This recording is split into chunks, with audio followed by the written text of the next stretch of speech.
Hi friends, ಎಲ್ರಿಗೂ ನಮಸ್ತೆ. Coffee ನಾಡು ಅಡುಗೆ ಚಾನಲ್ಗೆ ಸ್ವಾಗತ. ನಾನು ತುಂಬ ದಿನಗಳಾಗಿತ್ತು, 2 ವರ್ಷನೇ ಆಗಿತ್ತು ಗ್ಯಾಪ್ ತೊಗೊಂಡು ವೀಡಿಯೋಸ್ನ ಹಾಕಿರಲಿಲ್ಲ ಕೆಲವೊಂದು ಅನಿವಾರ್ಯ ಕಾರಣಗಳಿಂದ. ಈಗ ಮತ್ತೆ ವೀಡಿಯೋನ ಹಾಕೋದಕ್ಕೆ ಸ್ಟಾರ್ಟ್ ಮಾಡಿದ್ದೀನಿ. ಮೊದಲಿನ ಥರನೇ ಎಲ್ಲರೂ ಕೂಡ ಎನ್ಕರೇಜ್ ಮಾಡಿ ವೀಡಿಯೋನ ನೋಡಿ ಅಂತ ಹೇಳಿ ಕೇಳ್ಕೊಳ್ತಾ ಇದ್ದೀನಿ. ನೋಡಿ, ಇದರಲ್ಲಿ 18ರಿಂದ 20 ಹಲಸಿನ ಹಣ್ಣಿನ ತೋಳೆಗಳಿದೆ.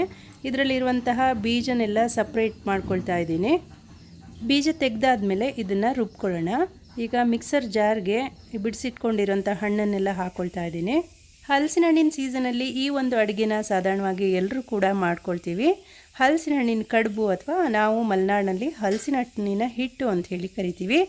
ತುಂಬಾ ಟೇಸ್ಟಿಯಾಗಿರುತ್ತೆ. ಸ್ವಲ್ಪ ಡಿಫ್ರೆಂಟಾಗಿ ನಾವು ಮಾಡ್ತೀವಿ. ಹೇಗೆ ಮಾಡೋದು ಅಂತ ಹೇಳಿ ನೋಡೋಣ ಬನ್ನಿ. ಒಂದೇ ಒಂದು ಇಡೀ ಏಲಕ್ಕಿನ ಹಾಕ್ಕೊಳ್ತಾ ಇದ್ದೀನಿ. ಜಾಸ್ತಿ ಏಲಕ್ಕಿ ಸೇರಿಸ್ಕೊಂಡ್ರೆ ಅದರ ಪರಿಮಳನೇ ಹೆಚ್ಚಾಗುತ್ತೆ, ಹಲಸಿನ ಹಣ್ಣಿನ ಪರಿಮಳ ಗೊತ್ತಾಗಲ್ಲ. ಹಾಗಾಗಿ ಒಂದೇ ಒಂದು ಸೇರಿಸ್ಕೊಳ್ತಾ ಇದ್ದೀನಿ. ನೋಡಿ, ಒಂದು 3 ಚಮಚದಷ್ಟು ಹಸಿ ತೆಂಗಿನಕಾಯಿ ತುರಿಯನ್ನು ಹಾಕ್ಕೊಳ್ತಾ ಇದ್ದೀನಿ. ನೋಡಿ, 1-2 ಟೇಬಲ್ ಸ್ಪೂನಷ್ಟು ಬೆಲ್ಲ ಹಾಕ್ಕೊಂಡಿದ್ದೀನಿ. ಹಲಸಿನ ಹಣ್ಣಿನ ತೋಳೆ ಸ್ವೀಟ್ ಇದ್ದರೆ ಬೆಲ್ಲ ಸ್ವಲ್ಪ ಕಡಿಮೆ ಹಾಕ್ಕೊಳ್ಳಿ. ಬೆಲ್ಲ ಬೇಡ ಅನ್ನೋರು ಸ್ಕಿಪ್ ಮಾಡ್ಬೋದು, ಅಥವಾ ಸಕ್ಕರೆ ಬೇಕಾದರೂ ಹಾಕ್ಕೋಬೋದು. ರುಚಿಗೆ ಸ್ವಲ್ಪ ಕಲ್ಲುಪ್ಪು ಸೇರಿಸ್ಕೊಳ್ತಾ ಇದ್ದೀನಿ. ಈ ಗ್ಲಾಸ್ನಲ್ಲಿ 1 ಗ್ಲಾಸಷ್ಟು ನೀರು ಹಾಕ್ಕೊಂಡು ಚೆನ್ನಾಗಿ ನುಣ್ಣಗೆ ರುಬ್ಕೊಳ್ತಾ ಇದ್ದೀನಿ. ನೋಡಿ, ಇದನ್ನು ರುಬ್ಕೊಂಡಾಗಿದೆ. ಇಷ್ಟು ತೆಳುವಾಗಿ ರುಬ್ಕೊಂಡಿದ್ದೀನಿ. ಬೇಕು ಅಂದರೆ ಆಮೇಲೆ ನೀರು ಸೇರಿಸ್ಕೋಬಹುದು.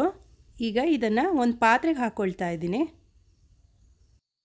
ಈಗ ರುಬ್ಬಿರೋ ಹಲಸಿನ ಹಣ್ಣಿಗೆ ರವೆ ಸೇರಿಸ್ಕೊಳ್ತಾ ಇದ್ದೀನಿ. ನೋಡಿ, ಇಲ್ಲಿ ನಾನು ಮೀಡಿಯಮ್ ರವೆ ತೊಗೊಂಡಿದ್ದೀನಿ. ಬಾಂಬೆ ರವೆ ಅಂತ ಹೇಳ್ತೀವಲ್ವ, ಉಪ್ಪಿಟ್ಟು ರವೆ. ಅದನ್ನು ಎಷ್ಟು ಬೇಕೋ ಅಷ್ಟು ನೋಡ್ಕೊಂಡು ಸೇರಿಸ್ಕೋಬೇಕಾಗತ್ತೆ. ತುಂಬ ಹಾಕ್ಕೊಳ್ಳೋದು ಬೇಡ. ಒಂದೊಂದು ಸರಿ ಹಾಕ್ಕೊಂಡು ಚೆನ್ನಾಗಿ ಮಿಕ್ಸ್ ಮಾಡಿಕೊಂಡು ಅನಂತರ ಮತ್ತೆ ಸೇರಿಸ್ಕೊಳ್ಳೋಣ. ನೋಡಿ, ಹಾಕ್ಕೊಂಡು ಚೆನ್ನಾಗಿ ಮಿಕ್ಸ್ ಮಾಡ್ಕೊಳ್ತಾ ಇದ್ದೀನಿ. ಈಗ ಇದಕ್ಕೆ ಇನ್ನೂ ಸ್ವಲ್ಪ ಬೇಕನ್ನಿಸ್ತಾ ಇದೆ, ಹಾಗಾಗಿ ಇನ್ನೂ ಸ್ವಲ್ಪ ಹಾಕ್ಕೊಳ್ತಾ ಇದ್ದೀನಿ. ನೋಡಿ, ಹಾಕ್ಕೊಂಡು ಚೆನ್ನಾಗಿ ಇನ್ನೊಂದು ಸರಿ ಮಿಕ್ಸ್ ಮಾಡ್ಕೊಳ್ಳೋಣ. ಇಷ್ಟು ತೆಳುವಾಗಿದ್ದರೆ ಸಾಕು, ತುಂಬ ಗಟ್ಟಿನೂ ಇರಬಾರ್ದು. ನೋಡಿ, ಸಣ್ಣದಾಗಿ ಕಟ್ ಮಾಡಿ ಇಟ್ಕೊಂಡಿರೋಂತಹ ಹಸಿ ತೆಂಗಿನಕಾಯಿನ ಹಾಕ್ಕೊಳ್ತಾ ಇದ್ದೀನಿ. ತುಂಬ ಚೆನ್ನಾಗಾಗುತ್ತೆ ತಿನ್ನುವಾಗ, ಮಧ್ಯೆ ಮಧ್ಯೆ ಸಿಗೋದ್ರಿಂದ ತುಂಬ ರುಚಿ ಅನಿಸುತ್ತೆ. ಹಾಗಾಗಿ ಸೇರಿಸ್ಕೊಳ್ತಾ ಇದ್ದೀನಿ. ನೋಡಿ, ಇಷ್ಟು ತೆಳು ಇದ್ದರೆ ಸಾಕು. ನಾನು ಈ ಬಟ್ಲಲ್ಲಿ 1 ಬಟ್ಲಷ್ಟು ರವೆ ತೊಗೊಂಡಿದ್ದೆ, ಅದರಲ್ಲಿ ಇಷ್ಟು ಹಾಕ್ಕೊಂಡಿದ್ದೀನಿ. ನೋಡಿ, ಇನ್ನೂ ಮಿಕ್ಕಿದ್ದ ಹಾಗೆ ಉಳಿದಿದೆ. ಒಂದು ಅಗಲವಾದ ಪಾತ್ರೆಗೆ ಸ್ವಲ್ಪ ಬಾಳೆ ಎಲೆನ ಬಾಡಿಸ್ಕೊಂಡು ಬಾಳೆ ಎಲೆನ ಅದರ ಕೆಳಗಡೆ ಹಾಕ್ಕೊಳ್ತಾ ಇದ್ದೀನಿ.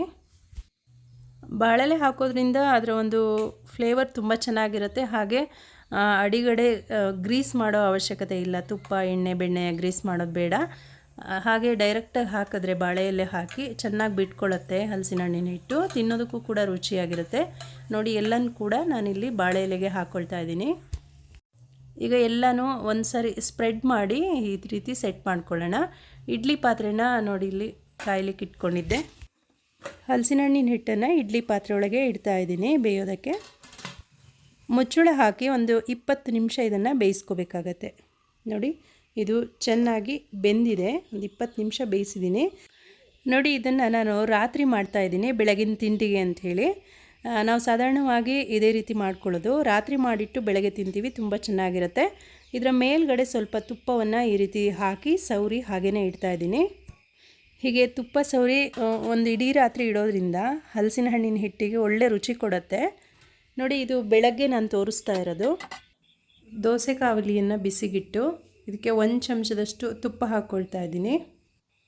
ಇಡ್ಲಿ ಪಾತ್ರೆಯಲ್ಲಿ ಬೇಯಿಸಿಟ್ಕೊಂಡಿರೋಂಥ ಹಲಸಿನ ಹಿಟ್ಟನ್ನು ಈಗ ಬಿಸಿಯಾಗಿರೋಂಥ ಕೌಲಿಗೆ ಹಾಕ್ಕೊಳ್ತಾ ಇದ್ದೀನಿ. ಸಣ್ಣ ಉರಿಯಲ್ಲಿ ಅಥವಾ ಮಧ್ಯಮ ಉರಿಯಲ್ಲಿ ಇಟ್ಕೊಂಡು ಒಂದು 3ರಿಂದ 4 ನಿಮಿಷ ಎರಡೂ ಸೈಡು ನಾವು ಬೇಯಿಸ್ಕೋಬೇಕಾಗತ್ತೆ. ನೋಡಿ, ಬಾಳೆಲೆಯಿಂದ ಇದನ್ನು ತೆಗೆದು ಹಂಚಿಗೆ ಹಾಕ್ಕೊಳ್ತಾ ಇದ್ದೀನಿ. ತುಪ್ಪದಲ್ಲಿ ಎರಡೂ ಸೈಡ್ ಚೆನ್ನಾಗಿ ಬೇಯಬೇಕು. ನೋಡಿ, ಅಂದರೆ ಸ್ವಲ್ಪ ಕಲರ್ ಚೇಂಜ್ ಆಗೋವರೆಗೂ. ನೋಡಿ, ಇಲ್ಲಿ ಚೆನ್ನಾಗಿ ರೋಸ್ಟ್ ಆಗಿದ್ದು ಕಾಣಿಸ್ತಾ ಇದೆ. ಕಲರ್ ಕೂಡ ಚೇಂಜ್ ಆಗಿದೆ. ಎರಡು ಸೈಡ್ ಕೂಡ ತುಂಬ ಚೆನ್ನಾಗಿ ಬೆಂದಿದೆ. ಈಗ ನಾನು ಹಲಸಿನ ಹಣ್ಣಿನ ಹಿಟ್ಟನ್ನು ಕಟ್ ಮಾಡ್ಕೊಳ್ತಾ ಇದ್ದೀನಿ. ಇಡ್ಲಿ ಪಾತ್ರೆಯಲ್ಲಿ ಒಂದು ಸರಿ ಬೇಯಿಸಿ ನಂತರ ಈ ರೀತಿ ಹಂಚು ಅಥವಾ ತವಾದಲ್ಲಿ ಬೇಯಿಸೋದ್ರಿಂದ ತುಂಬ ರುಚಿಯಾಗುತ್ತೆ. ಟೇಸ್ಟ್ ಕೂಡ ಚೇಂಜ್ ಇರುತ್ತೆ ಹಲಸಿನ ಹಣ್ಣಿನ ಹಿಟ್ಟಿಂದು. ನೀವು ಬೇಕಾದರೆ ಒಂದು ಸರಿ ಟ್ರೈ ಮಾಡಿ ನೋಡಿ. ನಮ್ಮನೇಲಿ ಹಲಸಿನ ಹಣ್ಣಿನ ಹಿಟ್ಟು ಅಥವಾ ಕಡುಬು ಮಾಡಿದಾಗ ಇದೇ ರೀತಿಯಾಗಿ ನಾವು ಕವಲೆಯಲ್ಲಿ ಕೂಡ ಬೇಯಿಸಿ ತಿನ್ನೋದು ಅಭ್ಯಾಸ. ತುಂಬ ರುಚಿಯಾಗಿರುತ್ತೆ. ನಮ್ಮನೇಲಿ ಎಲ್ರಿಗೂ ಹೀಗೆ ಮಾಡಿಕೊಟ್ರೆ ತುಂಬ ಇಷ್ಟಪಟ್ಟು ತಿಂತಾರೆ. ತುಪ್ಪದ ಜೊತೆ ಹಲಸಿನ ಹಣ್ಣಿನ ಹಿಟ್ಟನ್ನು ತಿಂತಾಯಿದ್ರೆ ಅದರ ಮಜನೇ ಬೇರೆ.